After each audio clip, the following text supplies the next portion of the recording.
অসংখ্য ধন্যবাদ আমাকে সুযোগ দেওয়ার জন্য। আসলে আজকে আমরা যে উদ্দেশ্যে এখানে একত্রিত হয়েছি সিলেট প্রদেশটাই, এটা একটি যৌক্তিক দাবি। আসলে প্রদেশটা কি আমাদেরকে আসলে বুঝতে হবে আগে।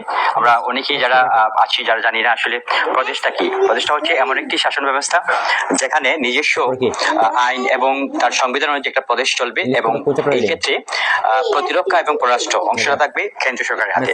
তো যেটা হবে এখানে কিছু লাভ আছে, যেমন আমরা যদি দেখি আমরা কানাডাতে অথবা যুক্তরাষ্ট্রে ওদের প্রাদেশিক সরকার থাকার কারণে ওরা অনেক উন্নত হয়েছে। প্রশ্ন আসতে পারে যে আমরা একটি ছোট দেশ, আমরা কি আসলে প্রদেশ করব?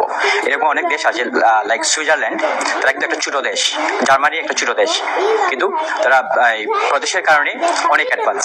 তো সেক্ষেত্রে আমাদের যৌক্তিক আছে, আমরা বাংলাদেশ একটি ছোট দেশ হলেও আয়তনে, কিন্তু জনসংখ্যা কিন্তু আমরা পৃথিবীর অষ্টম একটি দেশ। সেক্ষেত্রে আমাদের অনেক সমস্যা আছে একবার তৃণমূল পর্যায়ে থেকে। যদি প্রদেশ হয় তাহলে আমরা সিলেটের প্রদেশ চাই। আমরা ইতিমধ্যে শুনেছি যে 4টি পুরাতন বিভাগকে 4টি প্রদেশ ঘোষণা করা হবে, যেখানে আমরা চট্টগ্রামের অধীনে থাকবো। কিন্তু বিষয়টা হচ্ছে চট্টগ্রামের সাথে আমাদের ভৌগোলিক, সাংস্কৃতিক, ঐতিহাসিক কোনো কিছুরই মিল নেই। দ্বিতীয়ত হচ্ছে সিলেট হচ্ছে একটি প্রাকৃতিক সম্পদের দেশ, যেখানে চা, পাথর, বালি, আমরা ধান, তারপরে গ্যাস, তেল আছে, যেটা আমাদের প্রদেশের জন্য একটি সমৃদ্ধির উৎস হতে পারে।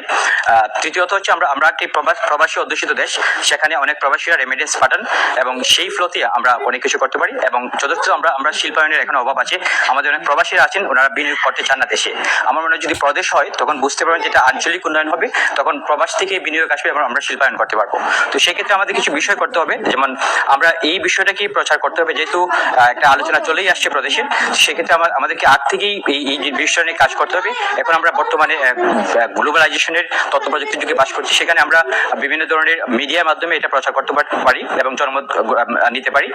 দ্বিতীয়ত হচ্ছে বিভিন্ন ধরনের সভা, সেমিনার এভাবে করে আমরা এটাকে জনমত গঠনে কাজ করতে পারি, এবং যারা উচ্চ মহলে কাজ করেন তাদের সহযোগিতা নিয়ে আমরা সংস্কার কমিশনের কাছে আমরা আমাদের দাবি দিতে পারি।